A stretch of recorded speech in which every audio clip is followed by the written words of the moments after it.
Olá, tudo bem? Sou Silvio Andrade, engenheiro civil da SA Soluções de Engenharia. Estou aqui para mais um Por Dentro da Engenharia Civil. Neste vídeo eu vou falar sobre argamassas colantes AC1, AC2 e AC3, onde utilizar. Mas antes, vamos à nossa vídeo.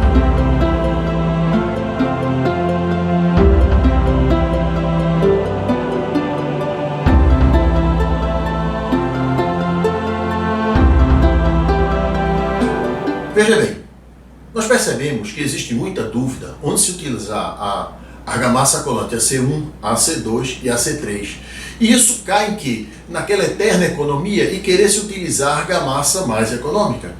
Mas não é assim que funciona, porque se você utiliza uma argamassa no local errado, ela pode propiciar o que nós já vimos, que é desplacamentos de piso, de cerâmica de piso, estufamento, aquele batido oco. Então, tudo, quedas de pastilhas, quedas de cerâmica, então tudo isso é porque às vezes nós estamos preparando e não estamos colocando a argamassa adequada na utilização que vai ser feita. Por quê?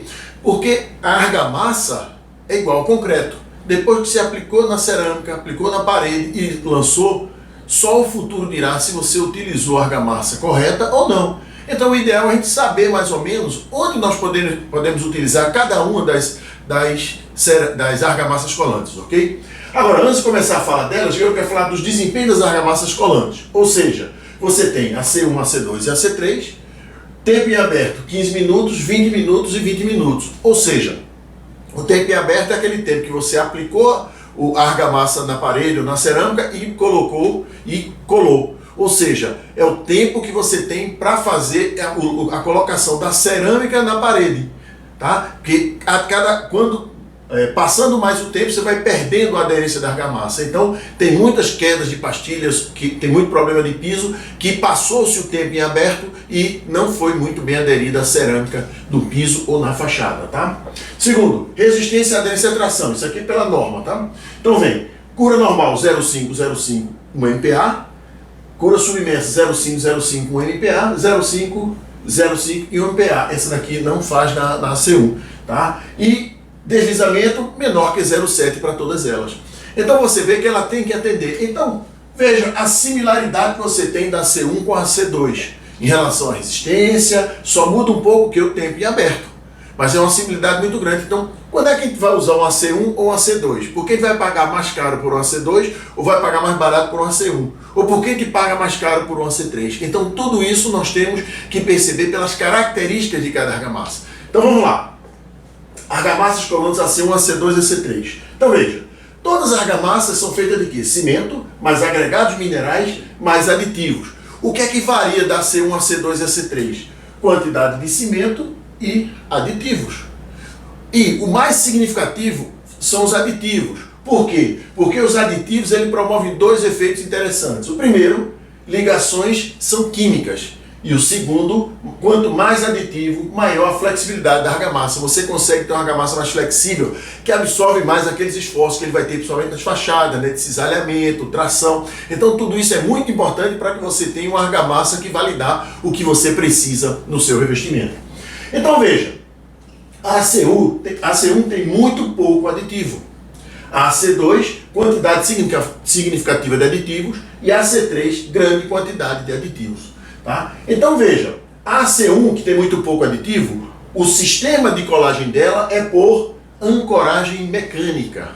Tá? E já a C2 e a C3 é por ligações químicas. Então você percebe que a ancoragem mecânica, que vamos falar agora, ela necessita de um maior cuidado para que você tenha uma perfeita aderência da sua cerâmica ao seu embolso, ao seu concreto, ao que quer que o valha. Tá? Então vamos ver. Aderência das argamassas. Ancoragem mecânica e ligações químicas. Como é a ancoragem mecânica? A mecânica você depende da rugosidade e da porosidade do seu revestimento. Então você veja que não é só do embolso, que o embolso nós sabemos que tem uma boa porosidade, mas tem que ter a porosidade boa do embolso e a porosidade da cerâmica. Se a cerâmica for menos porosa, você pode ter problema de aderência. Então já não é interessante você utilizar uma cura mecânica. Por quê? Porque quando você joga a sua argamassa colante, o que é que ela faz? Por sucção da pasta de cimento pelos poros da cerâmica, ela vai adentrando. E quando ela adentra nos poros e nessas reentrâncias, o que ela faz? ocorre a formação das retringidas nos poros, promovendo a ancoragem mecânica. Então você veja que você vai precisar de uma boa ancoragem no seu revestimento, no seu embolso, e também uma boa ancoragem na sua cerâmica, pastilha ou o que quer que seja. Para quê? Para que ela possa realmente aderir a cerâmica no revestimento, tá? E já a ligação química, você não necessita, ela também tem, se tiver porosidade ela vai entrar, mas você não necessita. Por quê? Porque a aderência química por contato, ou seja, pela ação da força eletrostática entre as moléculas dos adesivos e as moléculas dos materiais a serem unidos. Ou seja, ela faz essa aderência eletrostática com a cerâmica e com o revestimento da sua parede. Então você percebe que aí você tem uma aderência muito mais tranquila, porque não vai depender de poros, não vai depender de porosidade, não vai depender de que a sua argamassa penetre nos dois pontos que querem ser unidos, ou seja, cerâmica e embolso, ok? Vamos lá. Argamassa C1, características. Ancoragem mecânica, como falamos. Então, campos de aplicação, pisos em ambientes internos e térreos. Veja, se aplica a argamassa C1 em pisos de edificações, mas é muito bom ter cuidado quando passa, principalmente a partir do quinto andar, porque tem muito trabalho. É sempre bom você chamar o fabricante daquela argamassa C1 para ele dar um parecer por escrito, para que você possa realmente utilizá-la. Não adianta você colocar uma argamassa lá numa cobertura a C1, se vai ter muito trabalho naquele pavimento e você pode ter problemas de desplacamentos, de fissuras, de ficar oco. Então tudo isso a gente tem que ter cuidado. É sempre bom envolver o fabricante e ele com responsabilidade vai lhe dizer se realmente é ou não e vai lhe dar um atestado, tá? Segundo, para aplicação de cerâmicas porosas e monoporosas. É isso. Ou seja, cerâmicas com índice de absorção em torno de 10%.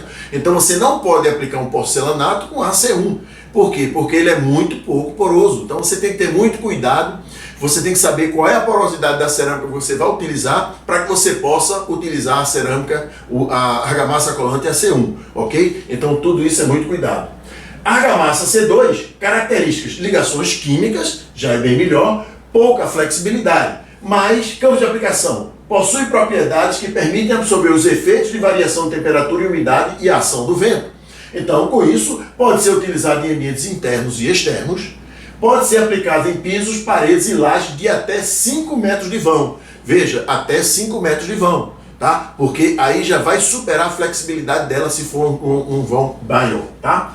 Áreas ao ar livre, fachadas, piscinas de água fria, pisos cerâmicos industriais e áreas públicas, tá? Então você percebe que a C2, ela já, devido à cura química, ela já tem um campo de aplicação bem maior do que a cura mecânica, que é a C1, mesmo possuindo as mesmas resistências, tá? Então perceba isso.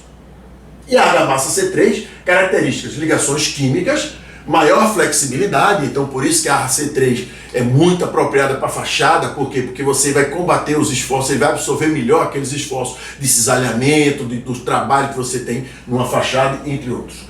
Campos de aplicação, possui maior aderência, podendo ser utilizado em porcelanatos e revestimentos cerâmicos em ambientes mais agressivos. Você viu que ela, além dela ser mais flexível, ela tem uma resistência à tração de 1 MPa e as outras duas de 0,5 MPa, ou seja, o dobro da resistência. Deve ser utilizada em piscinas de água quente, saunas e churrasqueiras.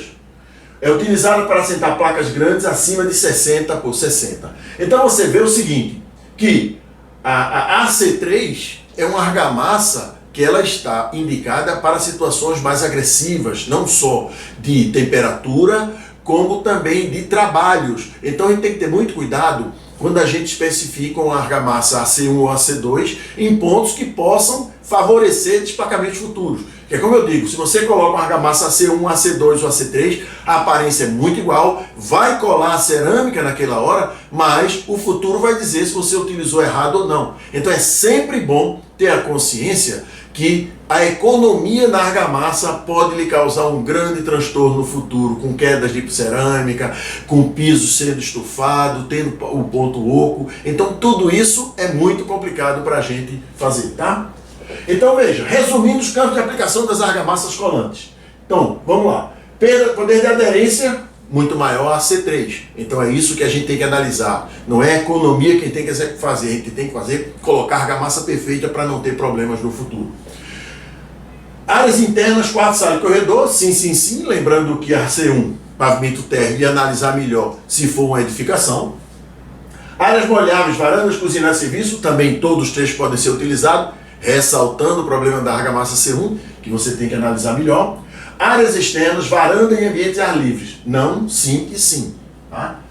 Piscina com água fria, não, sim. Água quente, só a C3. Fachada, pode ser a C2 e a C3, mas é isso, como eu digo, tem que analisar bem a fachada para ver se ela não tem a necessidade de ter uma argamassa com poder colante maior e mais flexível. Então isso é que a gente tem que analisar para não cometer equívocos. Laje até 5 metros de vão, tanto faz uma C2 ou a C3. Laje com maior que 5, só a C3. E saunas, churrasqueiras, só a C3. Placas de grandes dimensões, só a C3. Então você percebe que existe uma ciência para a gente utilizar argamassa colante. Não é porque, a argamassa C2 ela é forte, a argamassa C3, a argamassa C1, não. Claro que nós não vamos colocar uma C3 ou uma C2 se pode ser colocado uma C1. Agora nós temos que ter certeza que realmente a C1 vai funcionar. Tá? Então estes detalhes são importantes para quê? Para que a gente não vá ter patologia lá na frente, na fachada, nos pisos, na laje de pilotia. Então tudo isso é importante para que a gente não tenha problema. Essa economia agora na argamassa pode lhe custar muito dinheiro lá na frente. Ok? Então veja bem, era isso que eu queria falar sobre argamassas colantes, tá? Espero que você tenha gostado. Se gostou, curta, compartilhe, ative o sininho. Todas as quartas-feiras, 15 horas de Brasília, um novo vídeo entrará no canal, tá? Se você tem alguma observação, faça observação, dê sugestões, faça perguntas. Nós estamos abertos para debater engenharia civil. No próximo vídeo, por engenharia civil, eu vou falar sobre o assentamento de cerâmica com as argamassas colantes. Porque não adianta apenas a gente saber que argamassa utilizar se a gente não utiliza de forma correta. Então isso faz com que a gente gaste o dinheiro correto, com a argamassa correta, e perca dinheiro em patologias devido a uma colocação errada, ok? Então aguardo você no próximo vídeo. Até lá, um abraço.